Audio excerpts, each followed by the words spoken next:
Muy buenas tardes para todos. Es un gusto darles la bienvenida a este nuevo conversatorio organizado por TeoRed, la red colombiana de facultades e instituciones de teología y áreas afines. Como ya es costumbre en la red, estos espacios de diálogo llamados conversatorios por país lo que buscan es acercar la teología al contexto nacional, al contexto eclesial y tener la posibilidad de compartir estos grandes temas de la mano de expertos para profundizar, para aportar a la reflexión teológica y a la comprensión de la realidad social, por supuesto. Este conversatorio lo hemos denominado Justicia Social y Fe, una mirada desde la Sagrada Escritura y la teología. Para este conversatorio nos acompañan, como es usual, el padre César Augusto Ramírez Giraldo, decano de la Facultad de Teología de la Universidad Pontificia Bolivariana y presidente de TeoRed. Pero adicionalmente nos acompañan dos grandes expertos en el tema. El primero, el padre Hugo Orlando Martínez Aldana, que es presbítero de la diócesis de Garagoa, reconocido biblista y académico colombiano con una amplia trayectoria en la investigación, la docencia y la formación teológica al servicio de la Iglesia y de la reflexión académica en América Latina. Es licenciado en Filosofía por la Universidad Santo Tomás, especialista en Gerencia Educacional por la Universidad Pedagógica y Tecnológica de Colombia, magíster en Ciencias Bíblicas por el Pontificio Instituto Bíblico y doctor en Teología con especialización en Teología Bíblica por la Pontificia Universidad Santo Tomás de Aquino Angelicum. A lo largo de su ministerio sacerdotal y académico se ha desempeñado como formador y docente en el Seminario Mayor de Tunja y en el Seminario Mayor de Bogotá, además de haber sido profesor catedrático en distintas instituciones universitarias, entre ellas la Universidad Santo Tomás, la Universidad Juan de Castellanos y la Universidad de San Buenaventura. Fue decano de la Facultad de Teología de la Universidad de San Buenaventura y presidente de TeoRed, la red colombiana de facultades de teología de Colombia, contribuyendo de manera significativa al fortalecimiento de la investigación y del diálogo teológico en el país. Actualmente se desempeña como director de investigaciones y director del programa de teología de la Fundación Universitaria Monserrate. Además, es par académico del Ministerio de Educación Nacional y miembro de la Pontificia Comisión Bíblica, organismo de la Santa Sede dedicado al estudio y la profundización de la Sagrada Escritura. El padre Hugo, perdón, un momento.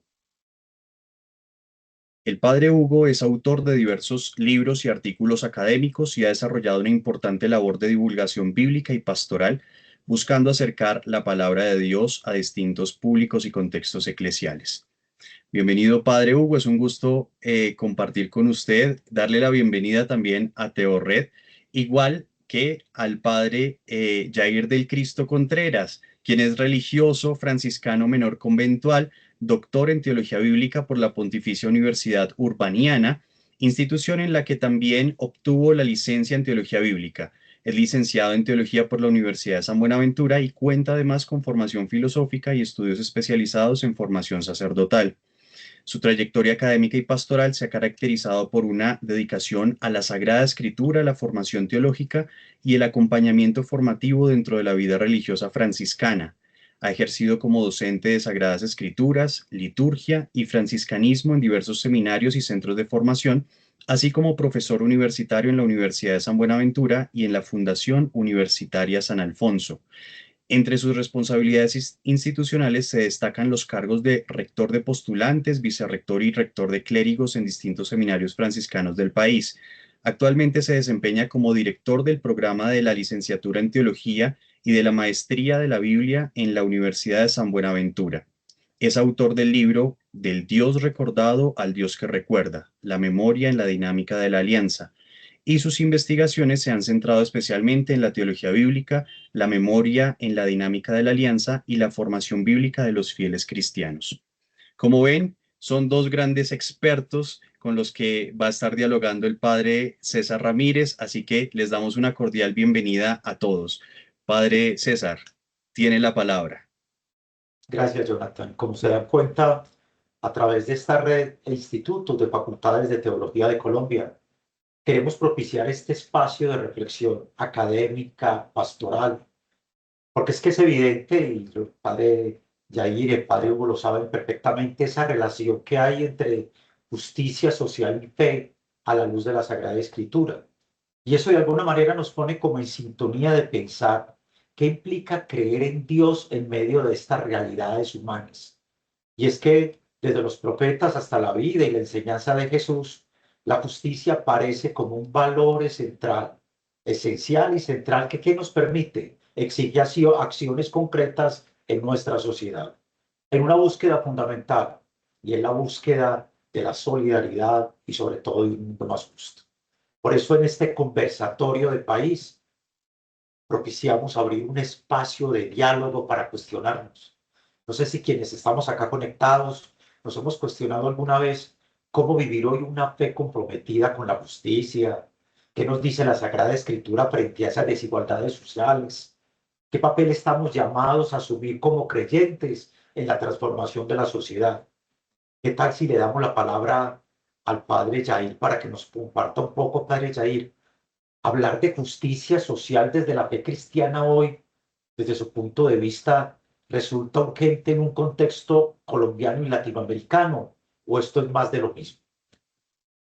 Efectivamente, siempre será urgente hablar de justicia social y fe cristiana, debido a que éstas mantienen una relación que no se puede obviar, ¿no? Y hoy de manera particular, debido a la constatación de que existen, continúan existiendo las desigualdades sociales, estructurales, la violencia sistemática, pero también y ante todo la exclusión histórica de amplios sectores sociales, ¿no?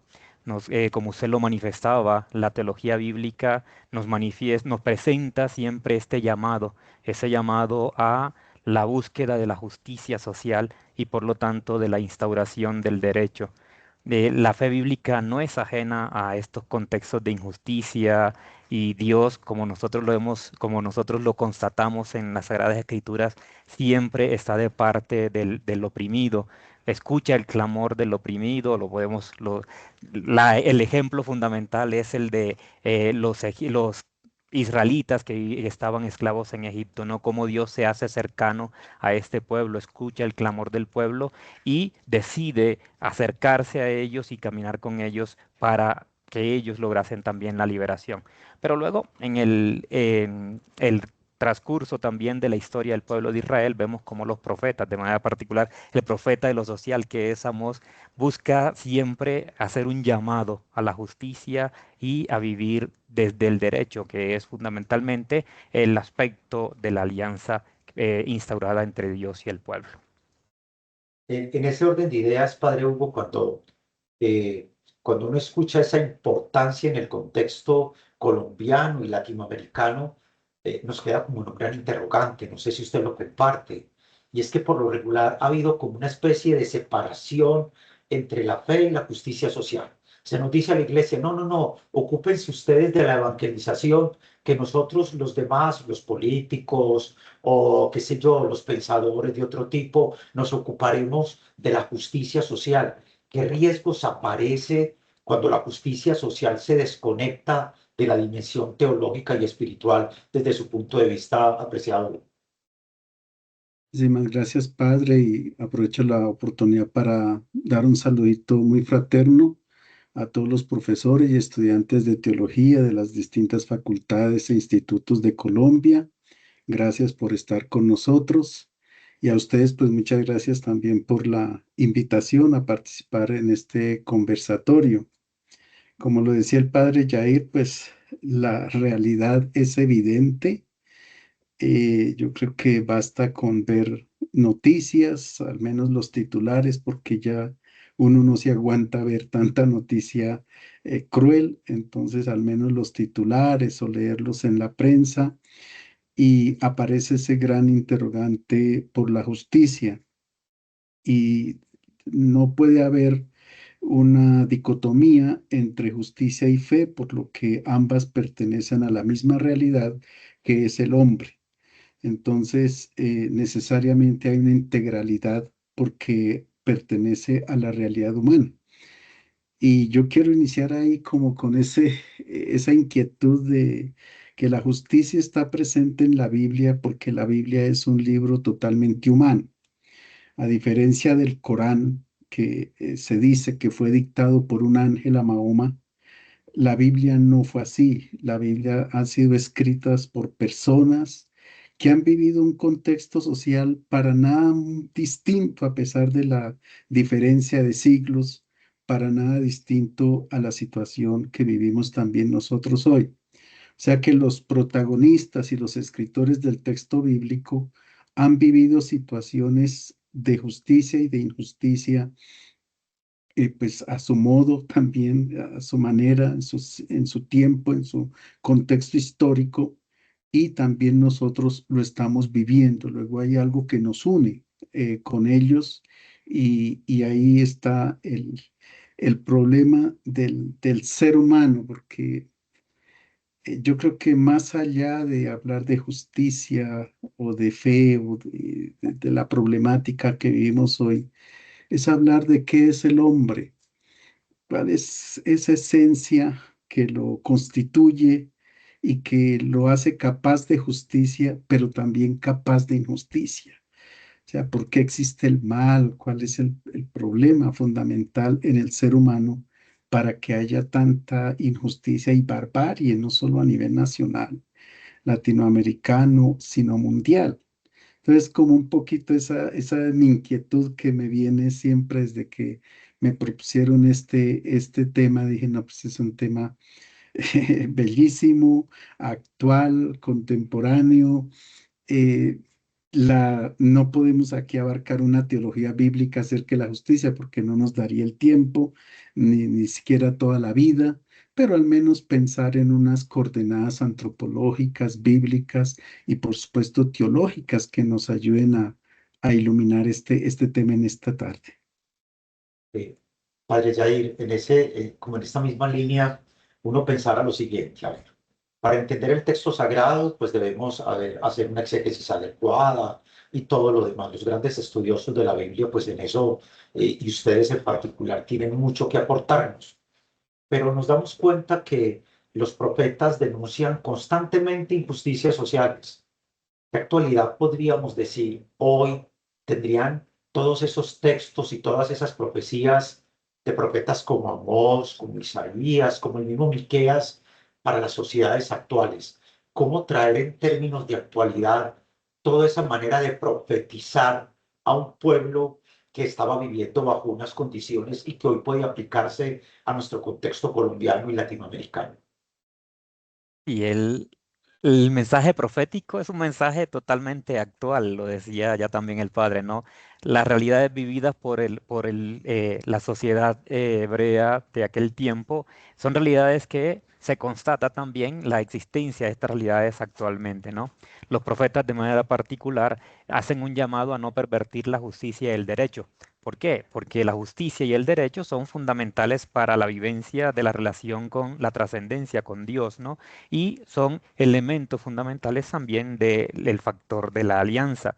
Entonces, ¿cómo traducirlos hoy? También nosotros como creyentes estamos llamados precisamente a ello, a ser voz, voz de los oprimidos, para denunciar las injusticias sociales, la corrupción y la opresión.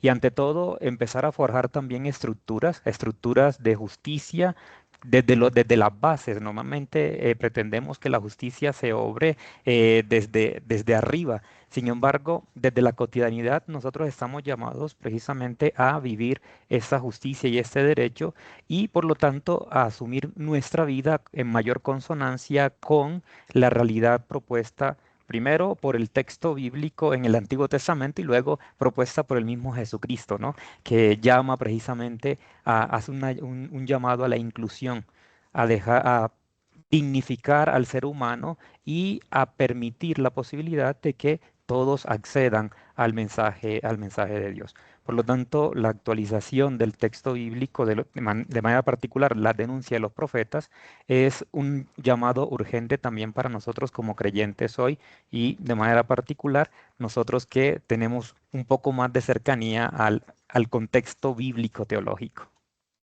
Gracias, Padre Jair. Padre Hugo, el ciudadano de a pie, aquel que de pronto, pues sí, ha leído cositas por allí, pero que no es un gran exégeta, que probablemente ni siquiera tiene algunos pinitos en la teología, pero quizás se ha quedado con algo que ha aprendido desde el punto de vista de lo religioso, a veces es una pregunta cotidiana. ¿Cómo hace en términos de justicia divina para entender que Dios es justo, pero a la vez es misericordioso? Es decir, que es justo porque la Sagrada Escritura nos dice que permanentemente nuestras acciones serán evaluadas de la mejor forma, pero que impera la misericordia por encima de cualquier otra consideración.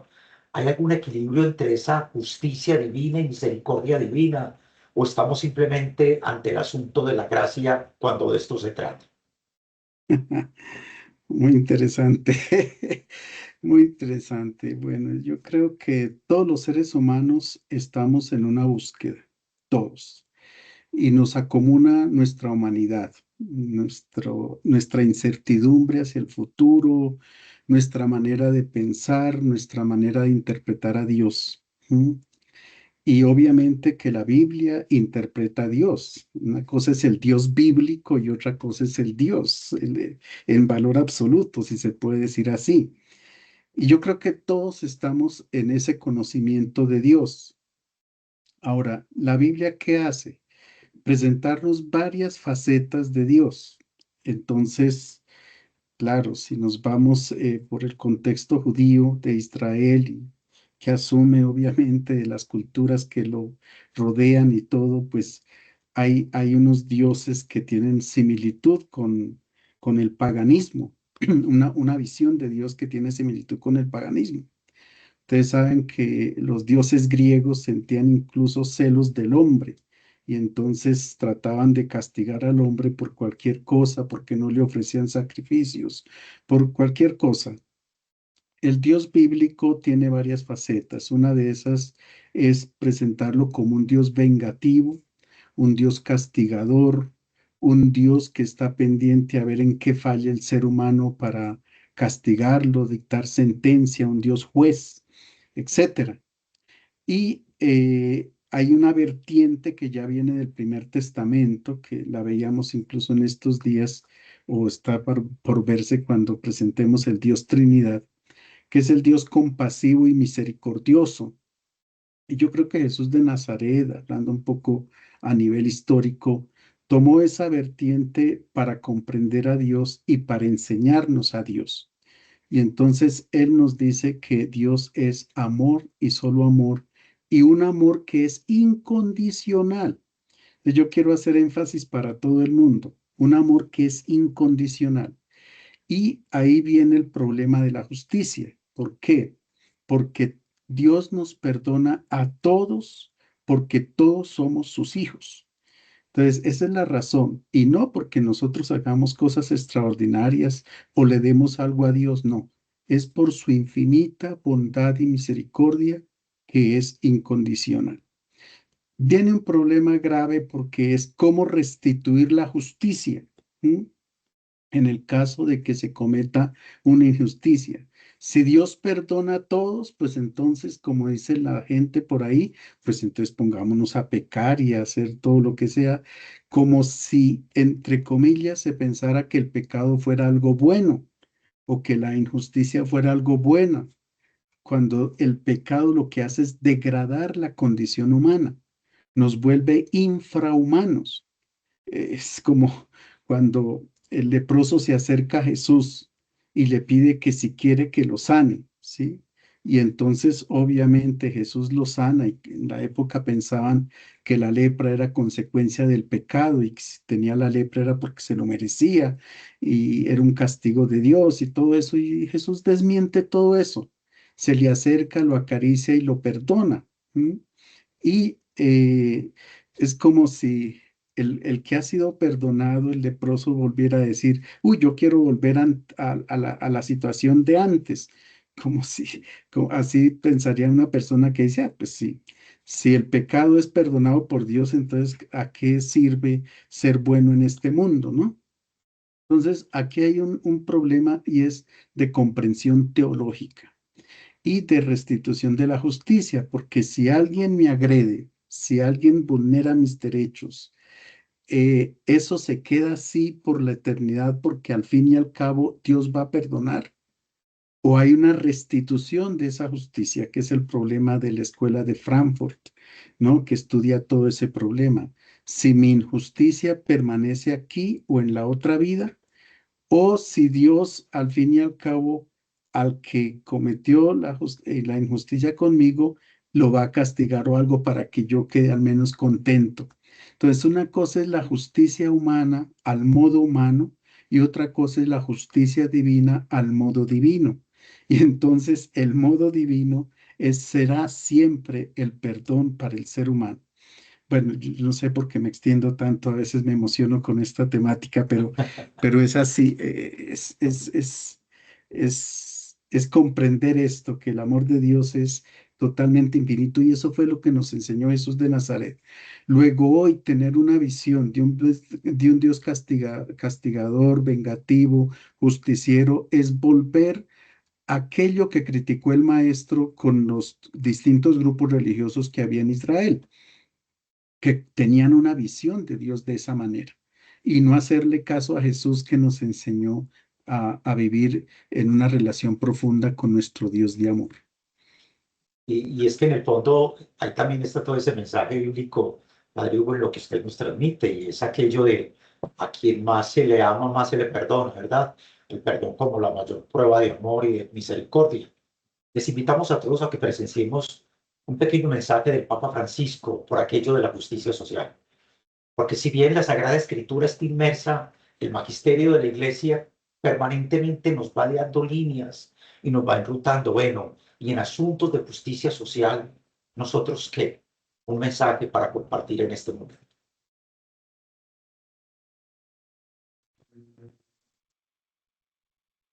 La segunda edición del noveno Encuentro Mundial de Movimientos Populares y contó con la intervención del Papa Francisco, quien aprovechó para realizar varios llamados en nombre de Dios. Quiero pedirles en nombre de Dios a los grupos financieros y organismos internacionales de crédito que permitan a los países pobres garantizar las necesidades básicas de su gente y condonen esas deudas tantas veces contraídas contra los intereses de esos mismos pueblos.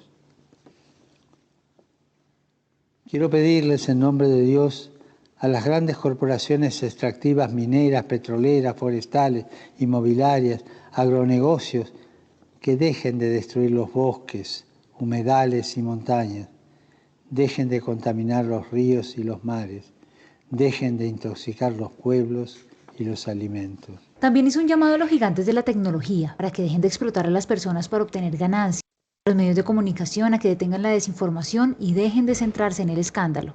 Quiero pedirles en nombre de Dios a las grandes corporaciones alimentarias que dejen de imponer estructuras monopólicas de producción y distribución que inflan los precios y terminan quedándose con el pan del hambriento. Quiero pedirles en nombre de Dios a los fabricantes y traficantes de armas que cesen totalmente su actividad, una actividad que fomenta la violencia y la guerra. El Papa Francisco motivó a reflexionar y compartir las luchas sociales, proponer nuevas formas de lucha en defensa de los derechos de los que los convocan, principalmente en la tierra, techo y trabajo. A los gobiernos en general, a los políticos de todos los partidos, quiero pedirles junto a los pobres de la tierra que representen a sus pueblos y trabajen por el bien común. Quiero pedirles el coraje de mirar a sus pueblos, mirar a los ojos de la gente, y la valentía de saber que el bien de un pueblo es mucho más que un consenso entre las partes. El Papa concluyó esta serie de tareas y reflexiones con un mensaje de esperanza, de unión como familia y sociedad, recordándonos que todavía hay tiempo. Necesitamos utilizar esa facultad tan excelsa del ser humano que es la imaginación, ese lugar donde la inteligencia, la intuición, la experiencia, la memoria histórica se encuentran para crear, componer, aventurar y arriesgar. Soñemos juntos porque fueron precisamente los sueños de libertad e igualdad, de justicia y dignidad, los sueños de fraternidad los que mejoraron el mundo. Y estoy convencido de que en esos sueños se va colando el sueño de Dios para todos nosotros que somos sus hijos. Este fin de semana, Cuando,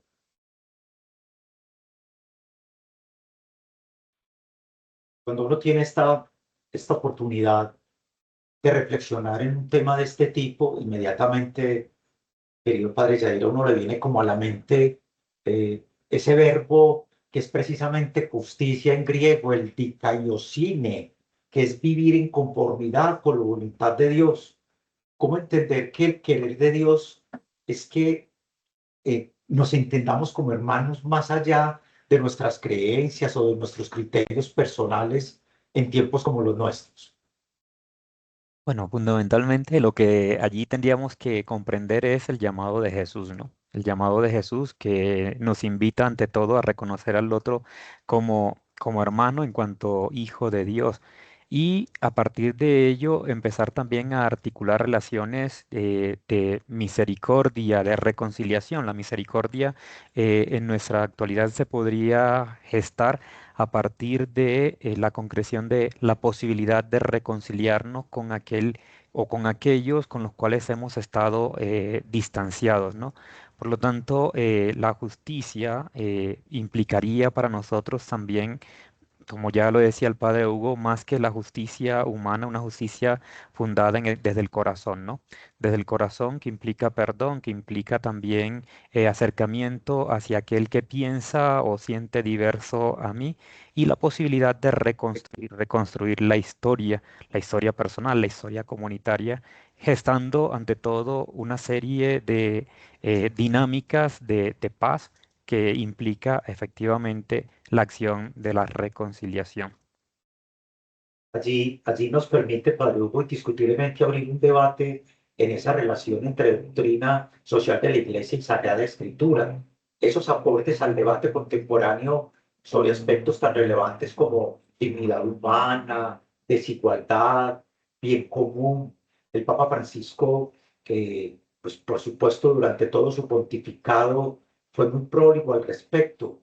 El Papa León, y más adelante veremos algún llamado, ya ha dado algunos pinos acerca de cómo precisamente la elección de su nombre también tiene que ver con aquella primera encíclica de renovación social y con la próxima, por supuesto, sobre inteligencia artificial que será lanzada el próximo lunes 25 de mayo. Ese aporte de la doctrina social de la Iglesia al debate contemporáneo sobre dignidad y justicia, ¿cómo lo percibe usted? Pues ve que perdón, pensé que... Prego, prego. Vale, sí, es interesante porque precisamente hace 4 días estábamos celebrando los 135 años de la Rerum Novarum, y se nos ha anunciado ya que en pocos días saldrá a la luz la primera encíclica del Papa León XIV, ¿no? Y allí la doctrina social siempre tiende a hacernos una pregunta fundamental, y es: ¿qué humanidad estamos construyendo?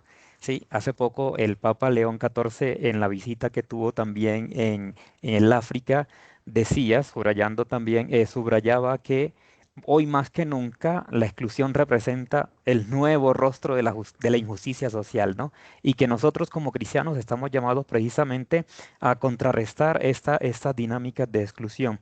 Por ello, pues nosotros esperamos que continuemos construyendo justicia social que se fundamenta en el Evangelio, pero que también tenemos una gran riqueza de la Iglesia a partir de sus grandes documentos magisteriales, ¿no? Es decir, sobre este mismo tema, Padre Hugo. Sí, bueno, yo estaba pensando acá y viendo el video del Papa Francisco y lo que él pide ante tanta injusticia social que vivimos hoy. Eh, y volviendo un poco con la Biblia, yo quisiera recordar que en la Biblia se deben escuchar a los padres porque ellos enseñan a los hijos. Se debe escuchar a los reyes porque ellos tienen que dirigir la sociedad desde el gobierno. Y se debe escuchar a los profetas, ¿no? La pregunta es, ¿y por qué hay profetas y por qué los profetas denuncian la injusticia? ¿Sí? Y entonces lo que pasa es que, y la voz del profeta se hace necesaria en todo momento de la historia. Y creo yo que la iglesia tiene una voz profética y el Papa Francisco y, bueno, los papas y a través de la doctrina social de la iglesia es una voz profética, ¿m? Porque ellos ven la injusticia que los ojos comunes no ven. Es interesante eso, porque un profeta en la Biblia siempre dice, el Señor me ha hecho ver, me ha enviado para decir esto y esto y esto. Son fórmulas profetas porque parece ser que la situación de injusticia se camufla y no la vemos todos. Parece que la justicia es ahogada, la justicia se ahoga, sí. Y el profeta no solamente anuncia, sino que es un objeto de transformación de la sociedad, ¿m? Que está en coherencia con la voluntad de Dios. Oiga, es que Dios no quiere esto. O sea, el profeta es aquel que puede ver la voluntad de Dios para con el ser humano, el proyecto humano, nuestro proyecto de vida que estamos hechos nosotros para el bien. Claro, como decía Pascal, Pascal decía que nosotros estamos en los inframundos, en el inframundo de la humanidad, de lo físico, de lo corporal, de lo material y por supuesto del mal, y en el otro mundo que es el angelical, porque tenemos parte de divinidad. Pero ahí estamos nosotros en medio y entonces yo me ponía a reflexionar que la justicia siempre se camufla. Y a propósito de lo que usted habla y de todo esto de las deudas de los bancos y todo eso, en la Biblia ya había el derecho lo prescribe del préstamo, ¿sí? La Biblia ya hay quien presta por dinero, quien presta dinero y quien presta utensilios como el manto, que es para cubrirse en la noche, etcétera. El problema del dinero es que cualquier peso que yo cobre, además de lo que me dieron, pues eso se llama en la Biblia usura. Usura no es un interés alto, es cualquier cosa que yo cobre además, porque si alguien me sacó prestado dinero, pues hombre, es porque lo necesita y escasamente me restituirá lo que yo le presté, ¿sí? Pero el problema es que la ley también prevé cuando el deudor no paga. ¿Por qué? Por la misma situación de pobreza. Y entonces le toca alquilarse como esclavo o volverse esclavo por un determinado tiempo hasta que pague la deuda. Y si no paga, debe restituir y al fin y al cabo llegan y le quitan lo que tiene. Entonces la justicia que debiera salvaguardar un poco resulta en contra de la misma persona, del pobre, del huérfano, de la viuda, como dice el texto bíblico, y aquí entra todo este juego de las bancas, de todo eso que al fin y al cabo no les importa a la humanidad, el ser humano, sino el dinero que está por encima de esto. Son unos intereses mayores y más grandes que el ser humano. Y todos los profetas denuncian este tipo de situación. Y digo que vuelvo a insistir en que es que la injusticia se camufla y pongo dos ejemplos concretos de la tradición bíblica. El problema de David con Betsabé, con la esposa de Urías, ¿sí? Es un problema terrible de injusticia porque no solo le quita la mujer a Urías, sino que llega y lo pone en el campo de batalla para cubrir el primer pecado comete un crimen. Se camufla todo, todo, y al final, cuando le avisan de que sí, que Urías murió en batalla, el rey se pone hasta bravo con el jefe militar al cual le había dado la orden, o sea, para camuflar todo, todo, todo se camufla. Finalmente aparece la voz del profeta Natán, que es el capaz de decir que ese hombre injusto y criminal y todo lo que sea era él. Lo mismo pasa en la viña de Nabot, ¿m? Cuando Nabot no entrega su viña que la quería el rey Acab porque era una herencia. Y entonces Jezabel, la esposa del rey, hace todos los protocolos para que o acusen los ancianos de la ciudad a Acab de que está blasfemando contra el rey, contra todo. Finalmente lo matan, lo apedrean y finalmente el rey se aprovecha de la viña de Nabot y es Elías que llega inmediatamente a decirle, Señor, usted ha hecho un crimen y además ha usurpado la tierra de este señor. O sea, siempre el pecado o la injusticia se camufla y se necesita de personas que logren ver más allá. Y en este caso es la iglesia, la comunidad, la que busca ver más allá. Y es una voz profética a través de la doctrina social de la iglesia, como ustedes lo han dicho, y me parece muy pertinente lo que ha hecho el padre Jair acerca de los documentos que buscan salvaguardar al ser humano. Y usted ha tocado, padre César, también el problema de la dignidad, ¿sí? O sea, el problema de la justicia está por un solo hecho, por la dignidad del ser humano. Esa dignidad aparece evidente en los relatos de la creación. Dios creó hombre y mujer, macho y hembra los creó igualitos con igual dignidad, ¿sí? Aparece en el segundo relato también del lado del hombre, Dios sacó a la mujer de igual dignidad y todos tenemos la misma dignidad. ¿M? Aparece el problema del hijo de Eva, Caín, que es el primer asesino que comete el fratricidio en una situación bien compleja, como nosotros sabemos por la historia bíblica.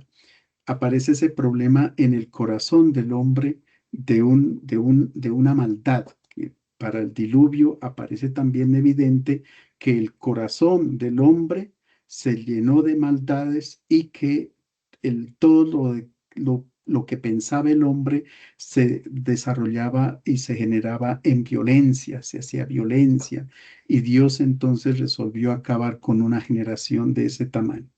Totalmente distinto a como eran los relatos de Gilgamesh, por ejemplo, donde aparece el diluvio también, pero allá era porque los humanos fastidiaban a los dioses. Aquí no. Aquí es porque los humanos tienen un corazón malvado y porque los humanos generan violencia. Y Dios no está de acuerdo con eso.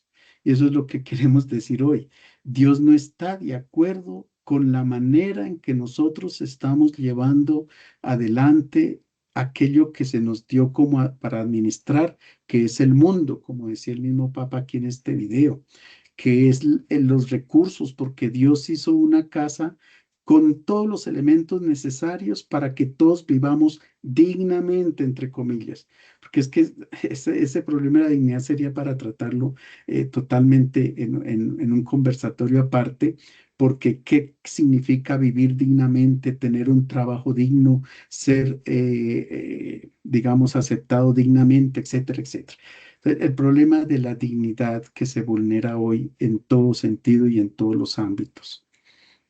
Eso nos lleva a pensar, padres, ahí como en esta reflexión mesiánica en la que el reino de Dios está allí, pero hay unos predilectos, ¿verdad? Y esos predilectos siempre tienen que ver desde la mirada de Jesús, con los pobres, los enfermos, los excluidos. En ese contexto, ¿cómo entender el reino de Dios en el que todos cabemos?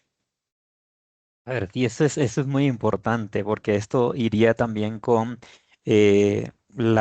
con dos grandes tentaciones que tendremos, podemos tener nosotros. Primero, por un lado, el pretender intimizar la fe, ¿no?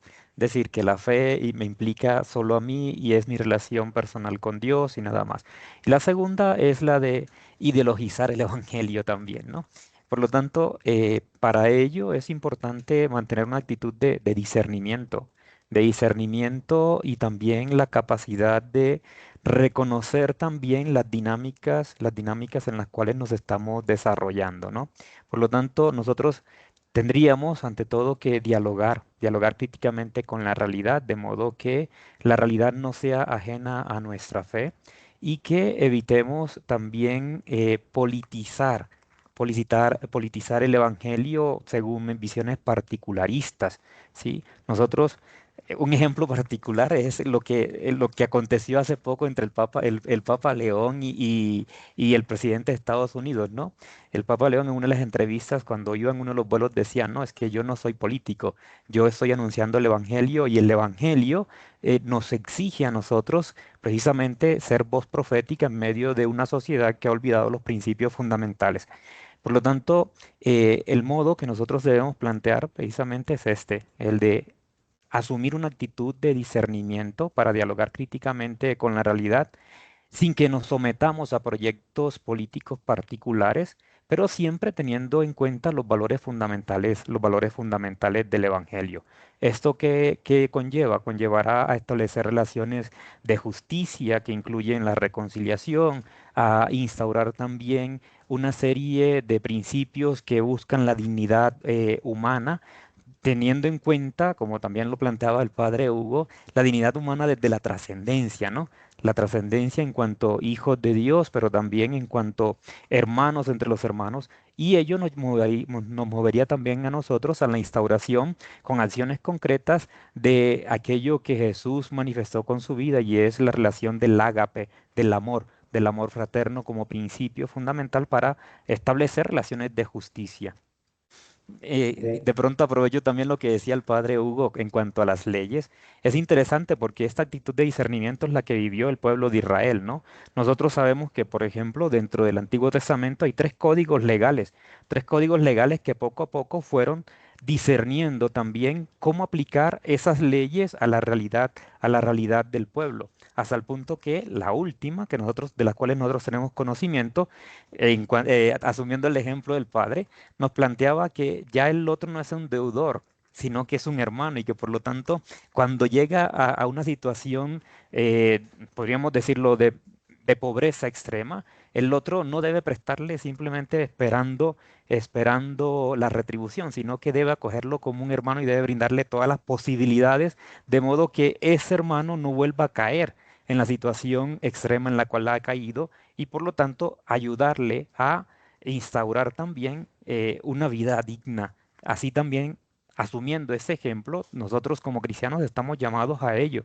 Estamos llamados también a discernir cómo actualizar ese evangelio a nuestras situaciones particulares y cómo ayudar a los hermanos precisamente a recobrar también la dignidad. si hay algo que le queda a uno claro eh, cuando abre un diálogo, un debate académico de este tipo, es que en el centro está el ser humano. Pues un ser humano con cualquier cantidad de necesidades, pero también con cualquier cantidad de interrogantes. ¿Qué tal una reflexión al respecto que les invitamos en este momento?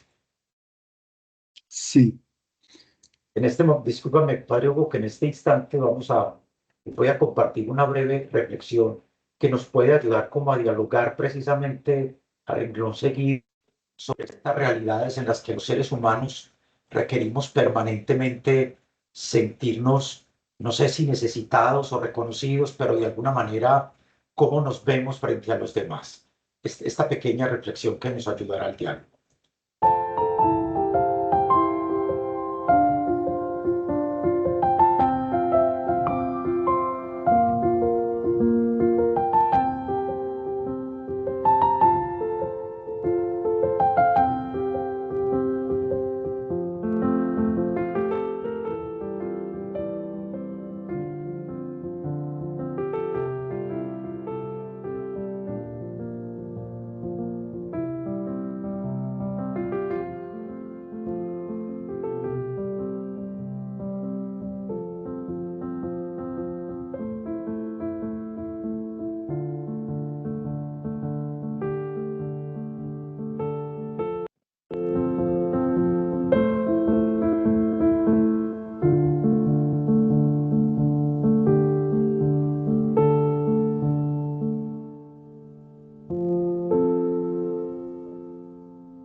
probablemente muchos tengamos que coincidir, Padre Hugo, en que quizá de cada uno depende aportar en algo.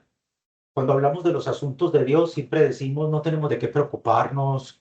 Aparece el tema de la justificación, aparece el tema de la gracia, cosas por el estilo, pero llega un momento en el que los seres humanos siempre decimos, bueno, hay una acción que en mí se requiere, no para ser salvado, porque es un asunto de Dios, eso lo tenemos claramente, pero sí para que haya esa relación permanente, sí.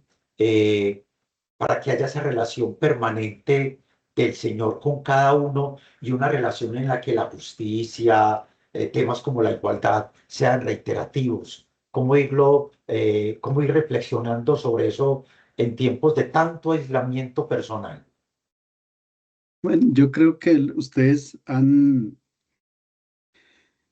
han planteado antes cuando hablaron del reino de Dios. Yo creo que la cuestión aquí es la acogida de ese rey. El reino de Dios para mí fue el plan ideal más grande que un hombre haya imaginado en la vida, porque está basado en toda la experiencia dramática de los reinos de la antigüedad que no hacían sino conquistar territorios, ambicionar el poder, esclavizar, matar, robar, etc. Y llega Jesús de Nazaret y dice, no, así no es. El reino tiene que ser totalmente distinto. En vez de moverse por esas lógicas de ambición, de poder, de dominio, de orgullo, etc., se tienen que, como decía el padre Jair, mover o dinamizar por las lógicas del amor. Entonces él planteaba una sociedad alterna, si se puede llamar así, a la sociedad existente. Ahora, para que yo entre a ese reino de Dios, Él no me pide una conversión, que sería algo sencillo, la techubá, digamos así, judía, no. Él me pide la metanoia, que es cambiar todo este chip, toda la mentalidad. Y eso es mucho más difícil, por favor, porque es quitar todo el andamiaje mío, mi tradición, todo aquello que a lo mejor me han enseñado, ¿cierto? Y poner en práctica todos los valores propuestos por Jesús para la construcción de ese reino. Cuando yo acompaño algunos ejercicios espirituales para sacerdotes, les digo, mire, en esa sociedad alterna, yo puedo ser sacerdote y no pertenecer al reino. Y tampoco es problema, no me voy a condenar, como usted ha dicho, Padre César, la salvación es una oferta de Dios gratuita, yo no tengo ningún problema, sobre eso estoy seguro. No es lo mismo el reino de Dios que el paraíso, son dos cosas totalmente distintas. El reino de Dios es para vivirlo aquí y ahora en la construcción de esa sociedad fraterna, que no es utopía, es realidad. Y el paraíso es donde vamos todos por ser hijos de Dios, donde Él nos acoge porque somos todos sus hijos amados. Esas son dos cosas distintas. De hecho, que en la cruz el ladrón le dice, acuérdate de mí en tu reino. Cuando vengas en tu reino, y dice, pero ¿ya cuál reino? Si ya no hay la posibilidad porque nos vamos a morir, mejor hoy estarás conmigo en el paraíso. O sea, nosotros estamos en deuda con Jesús de Nazaret. Nosotros pensamos que el reino de Dios es al otro lado y entonces no hacemos mayor cosa aquí a este lado por la dignidad humana, por construir esa sociedad que pretendía y que quería Jesús de Nazaret. Cuando yo voy a la Eucaristía, ¿sí? Cuando yo voy a la Eucaristía, yo voy a recibir al Señor, sí, eso está muy bien. Y hay que remontarnos a la primera cena donde se funda la Eucaristía, que era lo que quería Jesús. Lo que quería Jesús es que en ese pan se simbolizara él mismo. ¿En qué? En su historia, en su vida, en su entrega, etcétera. Cuando yo voy a recibir a Jesús en la Eucaristía es porque le quiero decir, Señor, yo quiero asumir tu vida, quiero asumir tu historia, quiero continuar todo eso que tú hacías en este tiempo en que tú no estás físicamente, pero yo quiero asumir tu puesto. Ese es el sentido de ir a una Eucaristía y de participar en comunidad, de recibir el cuerpo de Jesús. No solo porque recibiendo la comunión me voy para el otro lado y voy a gozar del paraíso, no. Es porque yo asumo el papel de Jesús. Luego, ahí está un poco la respuesta a su pregunta. Si yo asumo hoy el papel de Jesús, la historia, continúo con mis manos, sus manos, con mi pensamiento, su pensamiento y con mi corazón, su corazón, pues es que ahí sí formamos el reino, una sociedad totalmente distinta donde aflora la justicia, el reino de Dios y su justicia. Pero es una justicia que está totalmente basada en el amor, donde nadie hace mal a nadie, ¿sí? Eso sería el ideal. Yo no sé, hay un texto tan bellísimo que siempre lo digo cuando los primeros cristianos se reunían para celebrar la Eucaristía al amanecer en un día señalado. Y entonces dice Plinio el Joven, que da el testimonio de a qué se comprometían los cristianos en ese día. Decía que se reunían en un día antes del amanecer, cantan entre ellos de manera alterna en alabanza a Cristo como si fuera un Dios y se comprometen mediante juramento a no delinquir, a no robar, ni cometer pillajes, ni adulterios, ni a faltar a su palabra, ni negarse a devolver un depósito cuando se les reclamara, etcétera, etcétera. Miren, todos esos compromisos, o sea, era una vivencia del cristianismo.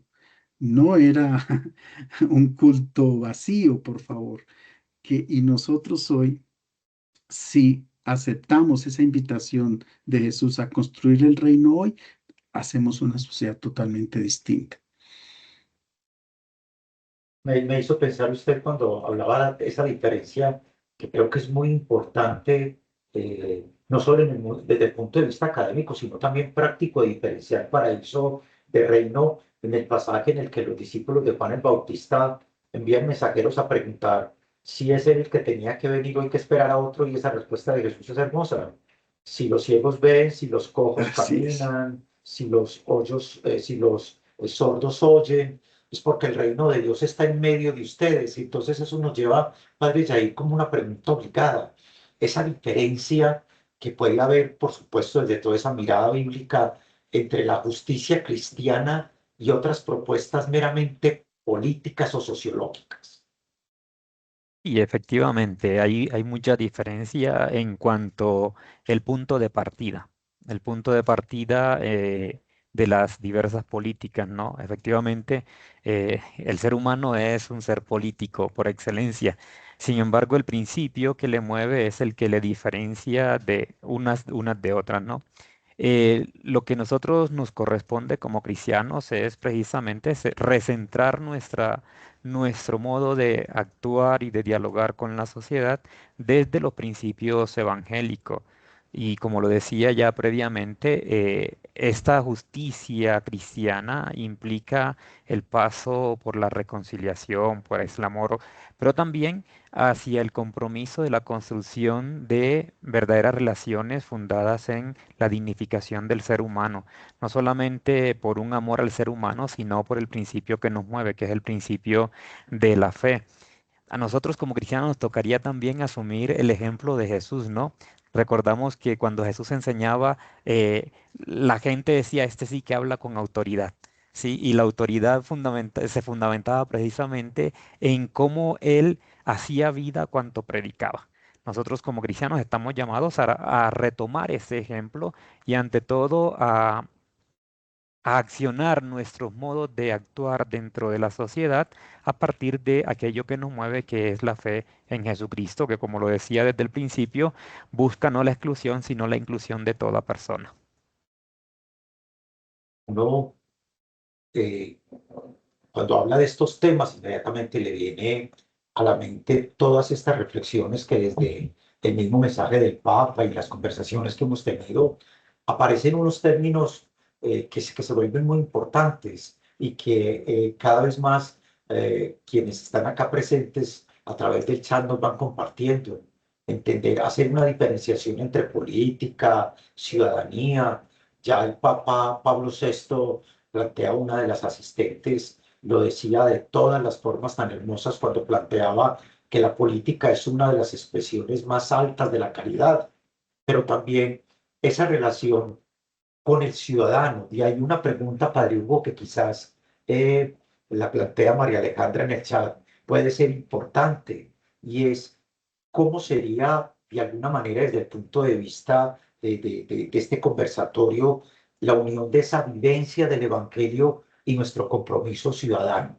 Máxime cuando en Colombia estamos en tiempos de polarización política, igualmente María Alejandra, allí en Argentina también se dan muchos escenarios, pero esa relación entre ciudadanía y política en términos de justicia social, en el tema que nos convoca, ¿qué relación podría establecerse allí o qué llamado? Sí, la palabra justicia procede, como sabemos, del hebreo, sedaká, ¿sí? Y en esa época era la palabra que tenían para referirse a la caridad. ¿M? Solo que nosotros la hemos traducido por justicia o rectitud, ¿m? Como una obligación ética y moral. ¿M? Yo creo que aquí dos cositas para comprendernos, porque aquí el concepto es comunidad, cómo construir comunidad y cómo construir bien común entre todos. O sea, porque al fin y al cabo la política es el bien común. Desafortunadamente, pues entendemos es politiquería y por todo eso, porque es lo que vemos y aflora por las redes sociales y por todo lado, más en este momento crucial para nuestro país, que tenemos una responsabilidad muy grande, ¿sí? Y en el mundo en general, para elegir a nuestros gobernantes se necesita una responsabilidad y no una ideología, como decía el padre Yair. Eso es una ideología, es terrible, y el mismo Papa lo decía. Yo creo que aquí entraría también el papel de la educación, ¿sí? ¿Qué papel juega la educación? Y sobre todo, como nos decía el Papa Francisco, la educación de la mente, del corazón y de las manos. O sea, de la mente, porque hay que razonar, hay que tener conocimiento; del corazón para poder hacer realidad con el amor, con la caridad hacia el otro; y con las manos, porque no nos podemos quedar quietos, hay que actuar definitivamente en la comunidad. En este momento, yo creo que el ciudadano tiene que tomar conciencia del papel que desempeña en este mundo. Al fin y al cabo es el sentido de la vida. ¿A qué vinimos nosotros en este mundo? ¿Qué mundo estamos dejando a nuestras futuras generaciones? ¿Qué país estamos construyendo para los que tienen los hijos y etcétera? O sea, ¿qué país? ¿Cuál es el objetivo de nuestra presencia aquí en este mundo? Si es venir a hacer el mal, pues sencillamente es como dice Jesús, desperdiciar la vida como botarla a la gehenna, es decir, al basurero que había en Jerusalén. Es eso, desperdiciar la vida. ¿M? O si venimos aquí con un proyecto de vida, que yo lo creo firmemente. Y si todos nosotros educáramos en un proyecto de vida, ¿cuál es el proyecto de vida de cada uno de nosotros? ¿Y qué sentido damos a ese proyecto? Y entonces, pues sería una construcción colectiva, unidos siempre por aquel concepto de reino de Dios que nos propuso Jesús de Nazaret. Allí nos pone a pensar otra pregunta eh, de quienes nos asisten, y es, ¿qué papel juega la libertad? Porque si bien en términos bíblicos, incluso de gracia y padres de la iglesia, San Agustín y demás, los términos de libre albedrío se vuelven determinantes, pero a veces en la posmodernidad o en la misma modernidad, la justicia ha sido entendida más en términos de autonomía. Reflexiona una de nuestras participantes, Julia. En ese orden de ideas, ¿acaso esa libertad entendida como autonomía no termina en el fondo generando asuntos de injusticia? ¿Qué lectura hacer sobre este panorama, apreciado padre Yair?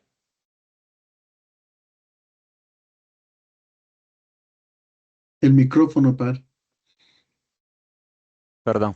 decía que aquí hay algo importante que debemos recobrar y es el binomio entre libertad y responsabilidad. ¿Sí? Podríamos retomar el ejemplo incluso de las primeras páginas bíblicas, ¿no? Existe una libertad, pero luego esta libertad también debe ir de la mano con la responsabilidad.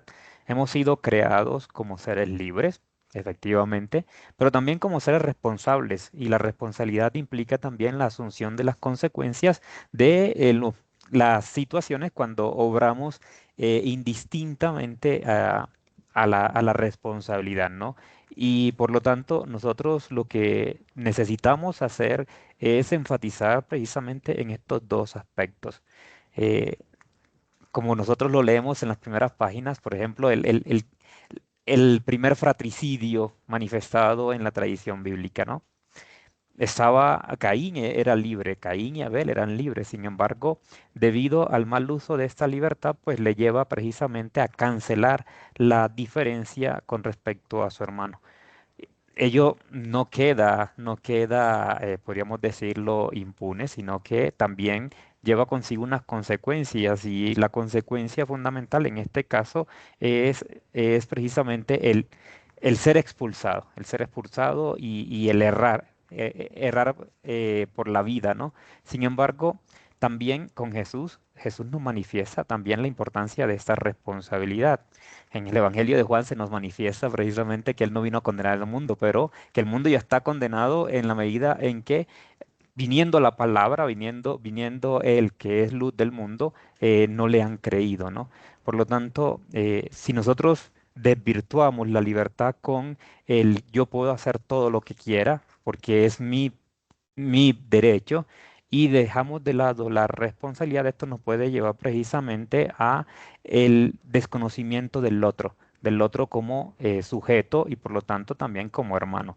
Nosotros debemos, como le decía, eh, caminar hacia la construcción de una sociedad cada vez más, sí, libre, pero además responsable, cosa que muchas veces se nos ha olvidado en nuestra actualidad, ¿no? eh, una invitación antes de una nueva y última reflexión que nos pueda quedar en el ambiente antes de llegar a nuestro último segmento, como de esos grandes desafíos que nos puede plantear un tema como este de Sagrada Escritura y justicia social. Una reflexión que les invitamos en este momento.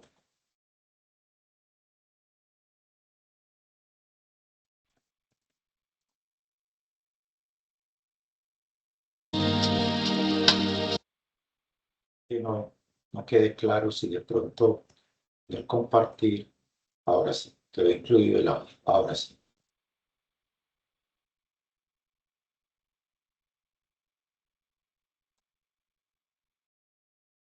Ante esta necesidad de entender que la justicia social es un asunto que no solamente le cabe a unos cuantos, al magisterio en cabeza, por supuesto, del Papa, de los obispos, sino que el cristiano también nos corresponde, como todo este trabajo. Padre Hugo, ¿qué desafíos plantea usted, o consideraría usted podrían plantearse a sociedades como las nuestras, en las que a veces la vida tan solitaria como llevamos, sí, nuestras condiciones y demás, no nos permiten como entablar relaciones cotidianas con los demás en los que la justicia social pueda ser también un asunto de proyección? Sí, muchísimas gracias por la pregunta y muy interesante. A ver, realmente el desafío más grande es seguir investigando quién es el ser humano, quiénes somos nosotros. Y en esto sigo al doctor Frances Torralba, que es un antropólogo, teólogo, filósofo, etcétera, porque tiene más de 5 doctorados, etcétera. Eh, Él dice que hay un común acuerdo entre todos los antropólogos que lo que caracteriza al ser humano es la vulnerabilidad y que además de que somos finitos y como dice el texto bíblico, somos hechos de barro, todo, somos seres vulnerables. Ahora, ¿qué significa vulnerabilidad? ¿De dónde viene esa palabra? De vulnus, que significa herida. ¿Mm? sea, nosotros somos seres que nos podemos herir, nos hieren físicamente desde fuera, o yo mismo me puedo herir físicamente, me puedo herir psíquica o psicológicamente, me puedo herir espiritualmente o puedo ser herido psicológicamente o psíquicamente o espiritualmente. Considerarnos seres vulnerables, es decir, y la vulnerabilidad tiene unas expresiones o unas epifanías, como la enfermedad, ¿sí? Como la carencia, la indigencia, mejor. Somos seres indigentes también, todos, todos. Es que somos necesitados de todo. O sea, yo no soy autónomo para nada en mi vida. Yo dependo de todo el mundo. Dependo de las personas que están a mi alrededor. Entonces, ser vulnerables y aceptar esa vulnerabilidad, ¿sí? De que yo dependo y vivo por los demás y vivo para los demás. Entonces, en ese aspecto antropológico, diría yo, el desafío es grande, porque entonces yo cómo me comporto ante mi hermano que también es vulnerable y cómo yo mismo puedo manejar esa vulnerabilidad. Entonces yo creo que el desafío es muy grande, construir una sociedad humana, humana. Es que no necesitamos más. Si damos el paso a cristiano, excelente, pero al menos en lo básico, que seamos humanos, que nos tratemos como humanos. Ya eso sería un avance muy grande en nuestra sociedad actual. Y finalmente, Padre Yair, para cerrar nuestro conversatorio, si hoy quisiéramos plantear como un gran reto desde la palabra de Dios en términos de justicia social, ¿qué llamado podría hacerse? Yo estoy en consonancia también con lo que plantea el padre Hugo. El llamado fundamental es a la humanización de nuestras relaciones. Una humanización que efectivamente pasa por una lectura creyente del Evangelio. ¿Sí? Y por lo tanto buscar siempre la construcción de mi persona como ser humano, pero también participar en la construcción del otro, porque somos comunidad, no somos individuos, islas. Es paradójico porque hoy en un mundo tan interconectado cada vez estamos más aislados, ¿no? Por ello, yo creo que buscar siempre la humanización sería un aspecto que es ineludible en nuestra convicción como cristianos. Y también desde la justicia, yo creo que tendríamos que ser contra. Yo me acuerdo siempre de un documento antiguo, por decirlo así, de Carlos Mester, ¿no? Que hablaba de Jesús a contramano. Ser también contraparte ante las dinámicas sociales, por ejemplo, ante una sociedad que busca cada vez más el individualismo, proponer la ética de la comunidad, ¿sí? Donde estamos en una sociedad de que busca siempre el carrerismo, pasando por encima de los otros, buscar siempre instaurar dinámicas de cooperación ante la sociedad del odio, de la venganza, también trabajar la perspectiva del diálogo, de la reconciliación, ante una sociedad que busca también olvidar, tratar siempre de subrayar la importancia de la memoria, una memoria que debe ser cada vez más reconciliada y reconciliadora. Muchísimas gracias, Padre Yair. Gracias al Padre Hugo, al Padre Yair por permitirnos, a partir de este conversatorio, abrir luces, sobre todo entender que nuestro cristianismo y nuestra fe va mucho más allá que simplemente ideologizar, ¿sí? Que no es ese el asunto que nos compete, que entender desde la Sagrada Escritura la justicia social, la misericordia, la compasión y sobre todo estos diferentes momentos del amor de Dios que desborda por nosotros es una forma también de compromiso y de salirle al paso a tantas otras reflexiones que a veces en el mundo, en tiempos de posmodernidad, nos invitan a ver como cierto lo que muchas veces aparece disfrazado. Entonces eso allí nos compromete también como cristianos.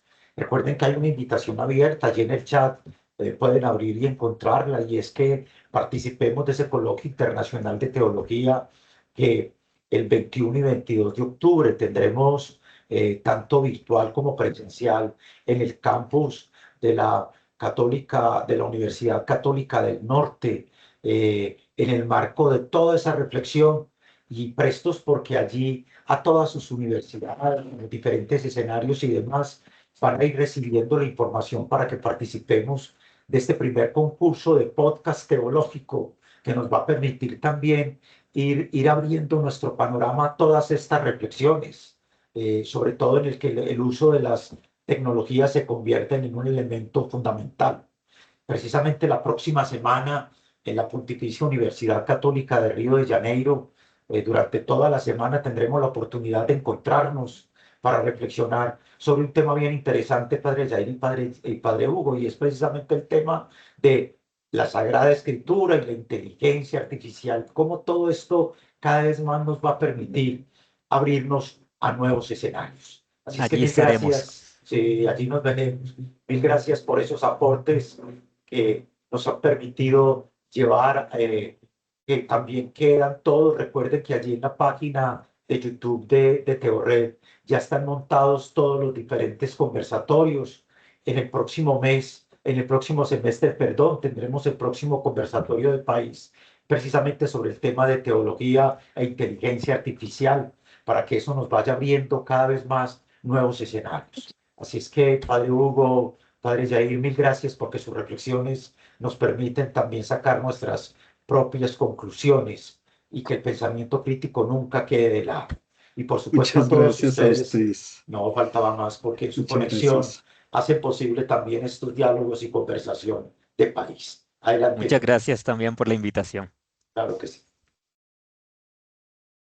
Bueno, muchísimas gracias a todos por su participación. Ha sido un gusto contar con los aportes de cada uno de los invitados, con su conocimiento, y a todos los que se han unido desde las diferentes universidades que hacen parte de Teored y los demás invitados. Gracias por su participación. Como lo dijo el padre César, esperamos que nos puedan seguir acompañando en el próximo conversatorio en el segundo semestre. Este es el conversatorio, es el último conversatorio de este semestre, por lo que nos veremos Dios mediante el próximo semestre con nuevos temas que convocan a la teología, que convocan la reflexión sobre la actualidad desde una mirada creyente. Muchas gracias a todos. Feliz tarde.